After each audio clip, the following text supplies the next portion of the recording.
Hello भाई लोग, क्या हाल है।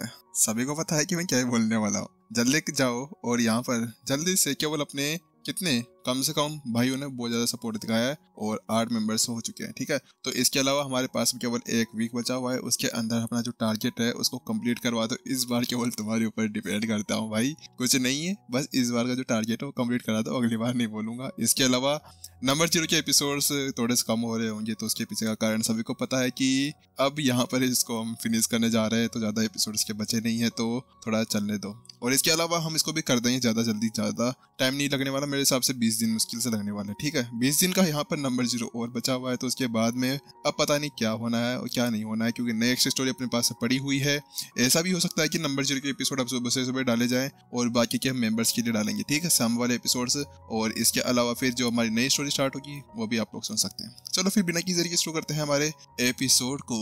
बाकी तो आपको वो पता ही होगा कि आखिरकार उसके बाद में क्या क्या हुआ था। उसके बाद में जब हमारे यहाँ पर आत्मा भगवान आए थे और वो वापस से मास्टर कॉन्टिनेंट से वापस लौट रहे थे, तो उस जगह पर उनको बहुत ज्यादा गहरी चोटें लग गई थी। दूसरी तरफ नमन थे जिन्होंने यहाँ पर मदद की थी। हालांकि जब यहाँ पर वो गए तो उसके साथ में जो आयाम क्षमता थी वो बहुत ज्यादा ही थी, जिसकी वजह से उनको बहुत ज्यादा खून निकला था। उस खून की वजह से तो यहाँ पर जो रेड शार्क और कछुआ है उसके साथ में ही उनकी साधना आगे बढ़ गई थी। इसके अलावा जो बाकी हुई बची हुई खून की बूंदें थी उनमें से मैंने ज्योति, निकिता और उसके साथ में ही नमन को दे दी थी, जिसकी वजह से उनका साधना लेवल भी आगे बढ़ गया था। बाकी यहाँ पर थोड़ी बहुत बची है जो बाद में यूज आ सकती है। यहाँ पर ईशा उससे कहती है तो विपिन अपना शरीर लाए बिना नहीं रह सकता। तो वहीं ईशा उसके बाद में कहती है उन्होंने केवल मेरे को यहाँ पर यह बताया और ये कहा था कि जब आप यहाँ पर आए तो मैं आपका यहाँ पर देखभाल करूँ। हालांकि यहाँ पर अब मुझे आपकी कोई देखभाल करने की जरूरत ही नहीं है। जहाँ पर ईशा वो बात बोल रही थी तो विपिन भी शांति से उसकी वो बातें सुन रहा था। उसकी बातें सुनने के बाद में विपिन थोड़ी देर सोच विचार करने लगता है। उसके बाद में वो उनसे पूछता है क्या आप बता सकते हैं कि आखिरकार अभी वह किस जगह पर गई होंगी। तो वहीं वो बताती है हाँ वो अभी आकाश यानी कि स्वर्ग के अंदर वापस से चली गई है और इसके अलावा मुझे ज्यादा उनके बारे में नहीं पता। तो विपिन पूछता है अच्छा तो मुझे वो कहाँ पर मिल सकती है। तो वही यहाँ पर जो ईशा थी थोड़ी देर सोच विचार करती है और कहती है जैसे कि हम यहाँ पर स्पिरिट पैलेस के हैं तो उसके साथ में यहाँ पर वो हमारी आत्मा भगवान है, तो उनको वहाँ पर भी स्पिरिट पैलेस से ही होना चाहिए। इससे ज्यादा मुझे कुछ भी नहीं पता, क्योंकि वास्तव में ईशा केवल एक नौकर के समान पे थी, हाँ अधीनस्थ थी। तो इससे अलावा यहाँ पर वो उसके बारे में ज्यादा कुछ नहीं पूछ सकती थी, ना उसके बारे में पता लगा सकती थी। बस उन्हें यहाँ पर जो कुछ भी कहा जाता था ना वो उन्हें करना होता था। इसके अलावा ईशा और के पास में कोई भी चीजें नहीं बची हुई थी। हालांकि ये बोलते बोलते ही जो ईशा थी वो थोड़ी देर चुप हो जाती है। तो विपिन कहता है क्या हुआ, क्या कोई प्रॉब्लम है। तो वही ईशा बताती है प्रॉब्लम तो नहीं, हालांकि ऐसा लगता है जैसे कि यहाँ पर जो आत्मा भगवान है ना वो किसी खतरे वतरे के अंदर है। क्या खतरा, कैसा खतरा। लेकिन जैसे विपिन यहाँ पर वह बात सुनता है तो उसके साथ में ही वो बड़ा हैरान रह जाता है। तो ईशा ने कहा हाँ इसका भी ज्यादा नहीं पता, हाँ लेकिन ये जरूर पता है कि उन्होंने कहा था कि शायद वो किसी के साथ में ही डेथ एंड लाइफ की कोई लड़ाई लड़ने जा रही हैं। इसी वजह से वो यहाँ पर आए थे और उनको उसी कोडेक्स के साथ में कोई जरूरी काम भी था। जैसे यहाँ पर ईशा वह शब्द कहती है तो उसके साथ में विपिन बेचारा पूरी तरह से सहम जाता है, क्योंकि खतरे का नाम लेते ही यहाँ पर उसके दिमाग के अंदर एक ही सवाल आ रहा था कि आखिरकार पहले से ही जो प्रत्युषा थी वो बहुत ज्यादा पावरफुल थी, तो उसके बाद में आखिरकार कौन सा ऐसा खतरा होगा जो यहाँ पर उसको भी इस तरह से परेशान करने लायक हो सकता है। क्या आपको ये पता चला कि वह किसके साथ में लड़ने वाली है। तो ईशा ने फिर से अपना सर हिला दिया। उसके बाद में जो विपिन था उससे और कुछ सवाल पूछता है, लेकिन यहाँ पर ईशा के पास में और कोई दूसरी जानकारी बिल्कुल भी नहीं थी। चलिए ठीक है ऐसी बात है। तो वहीं ईशा विपिन को सर हिलाते हुए देखकर उससे पूछती है अब आप यहाँ पर आगे क्या करेंगे। तो विपिन कहता है मैं ज्यादा कुछ नहीं, मुझे शायद अब यहाँ पर आकाश स्वर्ग के अंदर जाना होगा। मुझे पता था आप ऐसा ही कुछ कहने वाले हैं। वहाँ पर ईशा ने अपना सर हिला दिया, क्योंकि वास्तव में उसको पता था कि अगर वो उसको ये बताएगी प्रत्युषा कहाँ पर चले गए हैं तो उसके बाद में यहाँ पर वह उसके पीछे पीछे जरूर जाएंगे। जब विपिन यहाँ पर ईशा से सारी जानकारी ले लेता है जो उसको पता थी, उसके साथ में ही अब वो जल्दी से रेनू और अन्नू के पास भी आ जाता है और विपिन वहां पर जाकर उनको वो सारी बातें बता देता है कि आखिरकार अब उन्हें आगे क्या करना है। टीचर, अब हम भी आपके साथ में चलने वाले हैं। यहाँ पर सभी पीछे पड़ जाते हैं। वास्तव में अब आप हमें ना यहाँ पर अकेले नहीं छोड़ सकते हैं। आपने पहले भी हमारे साथ में बहुत ज्यादा गलत किया था। देख लो, अब आप यहाँ पर हम आपके साथ में पीछे जाकर ही मानेंगे। हम अब आपको यहाँ पर बिल्कुल भी नहीं छोड़ सकते हैं। हमें आपके साथ में ही रहना है। वह सभी वहाँ पर उसके साथ में जिद करने लगते हैं। जैसे रेनू वो शब्द कहती है तो उसके पीछे पीछे यहाँ पर विक्रम और बाकी सब भी रोने जैसा मुंह बना लेते हैं और विपिन को बड़े ही भावुकता के साथ में देखने लगते हैं। लेकिन अब विपिन यहाँ पर सर हिला देता है। हाँ, मुझे पता था इस बार ये सभी जिद्दी होंगे। मुझे पता था कि इनकी जिद के सामने मेरे को बिल्कुल झुकना होगा। विपिन यहाँ पर जानता था कि अगर यहाँ पर ये लोग रह जाते हैं तो उसके बाद में कोई भी प्रॉब्लम हो सकती थी। तो वहीं यहाँ पर रेनू कहती है, टीचर, पहले मैं आपको बता देती हूँ कि आप चाहे से हमें यहाँ पर छोड़कर चले जाएं, लेकिन हाँ, हम लोग आपके पीछे पीछे ना वहाँ पर आ ही जाएंगे। लेकिन जैसे यहाँ पर वो शब्द कहती है तो उसके साथ में ही आरव भी कहता है, हाँ टीचर, देख लो आप यहाँ पर हम अज्योर के अंदर भी आ सकते हैं ना, तो आपके पीछे हम भगवानों के वहाँ पर भी आ सकते हैं, जिसके लिए हमें कुछ भी यहाँ पर करना क्यों ना पड़े। तो वहीं दूसरी तरफ यार, अब यहाँ पर मैं इनको मना भी नहीं कर सकता। विपिन की वैसे इनको इच्छा तो नहीं हो रही थी यहाँ पे छोड़कर जाने की, लेकिन अब यहाँ पर बिल्कुल भी वह मना नहीं कर सकता था, क्योंकि पिछली बार तो यहाँ पर वो लोग बच गए थे, क्योंकि मास्टर जी कॉन्टिनेंट से यहाँ पर आने में ही उनको इतना बड़ा खतरा था। लेकिन अब जो यहाँ पर वो अज्योर से भगवान के उस एरिया के अंदर जाएगा, उस ग्रह के अंदर जाएगा, तो उसके बाद में उनका क्या हाल हो सकता था। उन्होंने कहा, टीचर देख लो, आप हम लोग डरते वरते नहीं है। आपको पता है ना हम लोग यहाँ पर कैसे आए थे। चाहे ऐसा कुछ भी हो जाए, हम बिना डरे ना किसी भी क्षेत्र के अंदर कूद जाएंगे और वहाँ पर आए जाएंगे। तो विपिन वहाँ पर चुप रह जाता है। हाँ हाँ भाई, मैं समझ गया कि तुम लोग अब मेरे पीछे जाने के लिए तैयार बैठे हुए हो। मुझे पता है कि मैं तुम्हें यहाँ पर मना नहीं कर सकता। विपिन उन सभी से कहता है, चलो ठीक है, अगर ऐसी ही बात है ना, चलो मेरे साथ में। उसके साथ में ही जैसे विपिन वह शब्द कहता है तो उसके पीछे पीछे सभी के सभी झूमने उछलने लगते हैं। ये टीचर के साथ में हम लोग जाएंगे और मुजरे करोड़ जलेंगे। लेकिन इसी बीच वो बातें कर ही रहे थे कि अचानक से यहाँ पर एक एल्डर उनके पास में आता है और वो उसको बताता है, संप्रदाय नेता विपिन, बाहर आपके 2 लोग वेट कर रहे हैं। उन्होंने यहाँ पर मुझसे कहा कि वह आपको जानते हैं और वह आपके माता पिता हैं। क्या माता पिता? मेरे माता पिता यहाँ पर क्या कर रहे हैं? विपिन जैसे यहाँ पर वह शब्द सुनता है तो उसके बाद में वह बाहर की तरफ चला जाता है। तो आंगन के अंदर 2 आकृतियां बैठी हुई थी, उनकी हालत भी खराब थी। तो उसके साथ में आप दोनों यहाँ पर कैसे आए? जैसे विपिन उन दोनों को देखता है तो उसके साथ में वो बड़ा हैरान रह जाता है। पहली बात तो ये थी कि जब वो यहाँ पर मास्टर कॉन्टिनेंट के अंदर गया था ना, तभी उसकी इच्छा थी कि यहाँ पर वो उनको साथ में लेकर आ जाए। लेकिन जब यहाँ पर मास्टर शेख के साथ में उनकी फाइट चल रही थी और उसको तो ये भी नहीं पता था कि क्या वास्तव में वो उस फाइट को जीत पाएगा या नहीं जीत पाएगा। लेकिन अब जब वो लोग यहाँ पर आ ही गए थे तो ये बहुत ज्यादा ही अच्छा हो गया था। तो वहीं दूसरी तरफ, क्या इससे क्या मतलब है विपिन तुम्हारा यहाँ पर? तुमने हमें पहले से यहाँ पर 20 सालों तक परेशान किया था, लेकिन अब तुम यहाँ पर हमें फिर से परेशान कर यहाँ पर छोड़कर आ गए हो। तुम्हें शर्म नहीं आती है? यहाँ पर विशाखा आगे बढ़ती है और विपिन के कान को पकड़ लेती है। लेकिन माँ, मैं आप लोगों के लिए ऐसा कर रहा था। तो वहीं दूसरी तरफ विशाखा कहती है, क्या हमारे लिए? नहीं, तुम्हें हमारे लिए यहाँ पर हमें छोड़ने की कोई भी जरूरत नहीं है। विशाखा अब जल्दी से उसको गले लगा लेती है। लेकिन जैसे विपिन यहाँ पर उस स्पर्श को महसूस करता है तो उसके साथ में उसका दिल भी यहाँ पर भर आता है। हालांकि उसके अंदर कोई इमोशंस नहीं बचे हुए, यहाँ पर उसके जो इमोशंस थे वो धीरे धीरे गायब होते हुए जा रहे थे। तो इसी वजह से यहाँ पर विपिन को समझ में नहीं आ रहा था कि उसको यहाँ पर क्या करना चाहिए। लेकिन धीरे धीरे करते हुए यहाँ पर उसको समझ में आया कि यहाँ पर क्या चल रहा था। आखिरकार पहले यहाँ पर उसके माता पिता उसको 20 साल तक ढूंढ रहे थे मास्टर कॉन्टिनेंट के ऊपर, लेकिन वहां पर भी वो ज्यादा समय तक उनके साथ में नहीं रह पाया और वो सीधा यहाँ पर अज्योर के अंदर आ गया।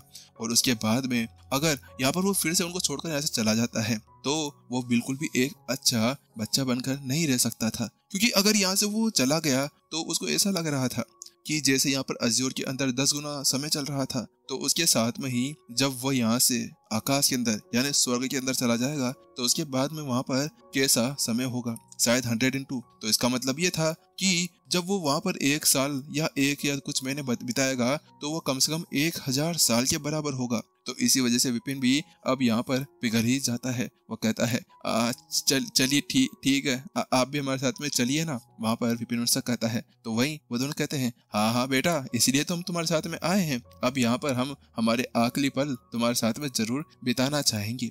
तीनों की आंखों के अंदर अभी आंसू से भरे हुए थे और अभी फैमिली ड्रामा वहां पर स्टार्ट हो चुका था। विपिन तुम बहुत ज्यादा बदमाश हो गए हो, मुझे वहां पर छोड़ के आने की तुम्हारी हिम्मत कैसे हो गई? तुम रुको, मैं तुम्हें यहाँ पर अच्छे सबक सिखाऊंगी। यहाँ पर विशाखा उसको डांटने लगती है, बिल्कुल एक माँ की तरह। वहीं दूसरी तरफ माँ, मुझे मुझे माफ कर दीजिए, लेकिन मेरी गलती नहीं है। वो यहाँ पर मास्टर सेक का क्लोन ना बहुत ज्यादा परेशान कर रहा था, तो इसी वजह से मैं आपको नहीं ला पाई। तो वहीं दूसरी तरफ, हाँ तो इसमें क्या हो गया, तुम्हें यहाँ पर हमें लेकर आना चाहिए था, हम भी साथ में लड़ते। हाँ ठीक है माँ ठीक है, उसके साथ में विपिन उनसे कहता है चलिए ठीक है, इस समय अब यहाँ पर आप दोनों को साधना बढ़ाने की जरूरत है। अब आपको भी अपनी साधना को कम से कम अर्ध दिव्य तक बढ़ाना होगा, उसके बिना आप लोग आगे नहीं जा सकते हैं। उसके साथ में विपिन तुरंत कुछ देर सोच विचार करता है और बिना किसी झिझक के जल्दी से मास्टर सेक के क्लोन को बाहर बुला लेता है। अरे अब क्या हो गया, तुमने मुझे बाहर क्यों बुला लिया? जैसे यहाँ पर मास्टर सेक का वो क्लोन बाहर आता है ना, तो वो चौंक जाता है कि आखिरकार यहाँ पर इस बंदे ने इतनी जल्दी मुझे बाहर कैसे बुला लिया, क्योंकि जो कुछ उसने उसके साथ में किया था उसके बाद में तो उसे लग रहा था कि यहाँ पर उसकी उम्र कैद की सजा हो सकती है। तो विपिन उससे कहता है अरे यार क्या बात है कि तुमने ना मेरे से मेरी स्वर्ग की लाइब्रेरी लेने के बारे में सोचा था, तो उसके बाद में मैंने सोचा कि यार मैंने फालतू में तुम्हें ना बिना कुछ कहे मेरी स्टोरेज रिंग के अंदर रख दिया, तो मैंने इसलिए सोचा कि मुझे तुम्हारे साथ में थोड़ी बहुत हिसाब किताब लेना चाहिए, क्योंकि आखिरकार तुमने मेरी एनर्जी भी तो ली थी ना। तो उसी साथ में भी इतना कहता है और उसके कलाई के ऊपर एक कट लगा देता है और उसके अंदर से कुछ एनर्जी बाहर निकल कर आ जाती है। वो एनर्जी अभी एक दिव्य एनर्जी थी। हालांकि यहाँ पर विपिन उसके साथ में उनको दिव्य लेवल के ऊपर नहीं पहुंचा सकता था। विपिन उस एनर्जी के टुकड़े करता है और फिर अपने माता पिता के अंदर भेज देता है। उसके साथ में विपिन अपने हाथों को एनर्जी का यूज करते हुए उनके डेंटियंस के अंदर उसको फैलाना शुरू कर चुका था। उसके साथ में ही यहाँ पर उन लोगों की यहाँ पर साधना बढ़ना शुरू हो जाती है। प्राचीन सन से स्टेज 4 तक पहुंचने में यहाँ पर उन्हें कुल मिलाकर 3 दिन लगे थे और आखिरकार वो लोग भी अब यहाँ पर रेनू और अन्यों के बराबर में अर्ध दिव्य तक पहुंच गए थे। हालांकि यहाँ पर जो एनर्जी उसके लिए यूज की गई थी वह एक दिव्य एनर्जी थी, तो इसी वजह से यहाँ पर उनका जो लेवल था वह पहले से ही बढ़कर उनसे ज्यादा थोड़ा सा अधिक हो गया था। हाँ यानी कि उनके अंदर की स्ट्रेंथ थी वो बहुत ज्यादा ही ताकतवर हो चुकी थी।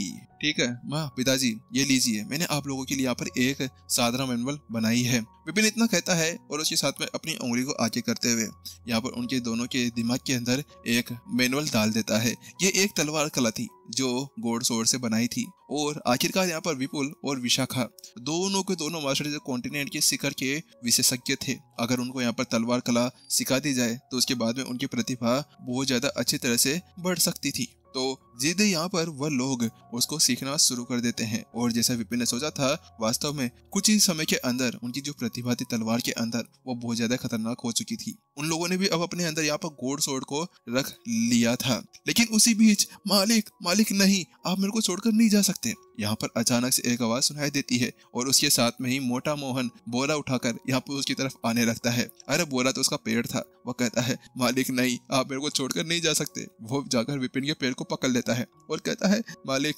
आप जो कहेंगे ना मैं वो करूंगा। आप कहोगे ना कि साधना करो तो साधना करूंगा, आप कहेंगे कुएं के अंदर जाकर डूब मरो तो मैं डूब मरूंगा, लेकिन प्लीज आप मेरे को यहाँ पर छोड़कर ना जाइए। मोहन मगरमच्छ के आंसू वहां पर बहाने शुरू कर देता है।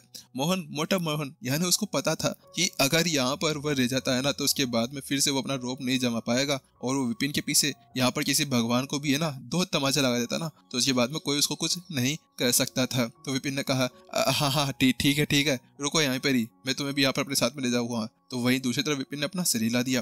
बात कुछ ऐसी थी कि यहाँ पर अगर चिराग और मोहन के अंदर से एक जन को चुना जाए ना तो यहाँ पर चिराग से अच्छा यहाँ पर बटलर मोहन बन सकता था। मोहन हमेशा उसकी यहाँ पर रक्षा किया करता था, हर एक काम के अंदर उसका साथ दिया करता था और जब से यहाँ पर वह आया है ना तो उसके साथ में यहाँ पर वह रहा भी करता था। तो इसी वजह से यहाँ पर मोहन उसके लिए बहुत ज्यादा अच्छा रहेगा। चलो ठीक है, अगर ऐसी बात है तो तुम्हारी साधना को भी अभी बढ़ा दिया जाए। इतना कहने के साथ में विपिन इस बार फिर से मास्टर सेक की क्लोन की तरफ देखने लगता है। तो वो कहता है नहीं अब नहीं, अब बाद में लेना, यहाँ पर भी मेरे पास में ज्यादा एनर्जी नहीं है। मास्टर सेक का क्लोन उससे कहता है। तो वही हाँ ठीक है नहीं ले रहा, जाओ यहाँ से, अंदर जाकर बैठो आराम से। उसके साथ में उसको अंदर डाल देता है और उसके बाद में वो फिर यहाँ पर अपने अंदर से अर्ध दिव्य की एक लाश बाहर निकाल लेता है और उसके अंदर से भी एनर्जी निकाल कर मोहन के अंदर डाल देता है। मोहन के पास में वो सारी चीजें दे देता है जिसके साथ में वो अपनी साधना को हद तक बढ़ा सके, प्रीमियर गोलियां और उसके साथ में ही वो सारी साधना मैनुअल्स भी। उसी के चलते हुए यहाँ पर मोहन भी जल्द ही अर्ध दिव्य के ऊपर पहुंच जाता है और आखिरकार वो लोग तैयार हो जाते हैं अब स्वर्ग की ओर बढ़ने के लिए। हाँ, यानी कि यहाँ पर अब विपिन और वो लोग जाने वाले थे स्वर्ग की ओर। इसके साथ में विपिन और सबकी जब तैयारी सारी कंप्लीट हो जाती है तो विपिन सभी से यहाँ पर विदा ले लेता है। गौतम, देव, ईशा और जितने भी यहाँ पर संप्रदाय नेता थे उन सभी से विदा लेते हुए आखिरकार वह रेडी हो जाते हैं आगे बढ़ने के लिए। जिसके बाद विपिन अपनी जगह की फाड़ता है और जल्द ही वो वहां पर पहुंच जाता है अजोर ब्रिज के उस खंबे के ऊपर। उस खंबे के ऊपर पहुंचने के बाद में वो ऊपर की ओर इशारा करता है और वहां पर भी एक छेद कर देता है जिसके साथ में अजोर ब्रिज उसके लिए खुल जाता है और जल्द ही वह लोग हॉल ऑफ गॉड के अंदर पहुंच जाते हैं। हॉल ऑफ गॉड के अंदर पहुंचने के बाद में वह जल्दी से अपनी स्टोरेज रिंग को यहाँ पर एनर्जी के साथ में कवर कर देता है और वह जो स्टोरेज रिंग थी जिसके अंदर उसने एक जगह बनाई हुई थी उसको अंदर यहाँ पर अपने पेरेंट्स और अपने स्टूडेंट्स को डाल देता है। बात कुछ ऐसी थी कि अभी जिस जगह से विपिन होकर जाने वाला था उसको पता था कि वहां पर बहुत ज्यादा खतरनाक दबाव पड़ने वाला है और किसी की भी हड्डियां चरमरा जाएगी। इसी वजह से विपिन यही कर सकता था कि उनको अंदर रखकर ले जाया जा सके। लेकिन उसी बीच मालिक आप ये क्या कर रहे हैं, आपको ये सब कुछ करने की कोई जरूरत नहीं है। एक काम करिए, वो अंगूठी मेरे को दे दीजिए, मैं उसको अपने मुंह के अंदर डाल लूंगा और उसके बाद में आपके डेंटियंस के अंदर घुस जाऊंगा, जिसके बाद में आपको इसको टूटने देने की कोई भी गुजारिश नहीं रह जाएगी। तो विपिन ने कहा हाँ ये भी अच्छी बात है। उसके साथ वो उस चूजे को वो दे देता है क्योंकि वास्तव में चूजे के पास में कुछ ऐसी पावर्स थी शायद वो वहां से नॉर्मली निकल सकता था। और जब उसका सारा काम हो जाता है रिंग चूजे को खिलाकर फिर से टेंटिन के अंदर भेज दिया जाता है। तो उसके बाद में अब विपिन फिर से उस भंवर के ऊपर जाकर खड़ा हो जाता है। प्रत्युषा मैं आ रहा हूँ इतना कहने के साथ में वो सीधा डाइव लगाता है और शक अगले पल यहाँ पर जैसे ही वह उस ब्लैक होल के अंदर घुसता है तो उसकी बॉडी अंदर वैक्यूम की तरह खींच ली जाती है। 3 दिन विपिन को हो चुके थे उस वैक्यूम के अंदर उस जगह पर जाए हुए। उस जगह पर तो जब वो स्टार्टिंग की थी उस जगह पर उसके ऊपर कोई दबाव नहीं पड़ रहा था। हालांकि जल्द ही उसको अपने सामने एक रोशनी नजर आने लगती है, वो बहुत ज्यादा तेज चमकती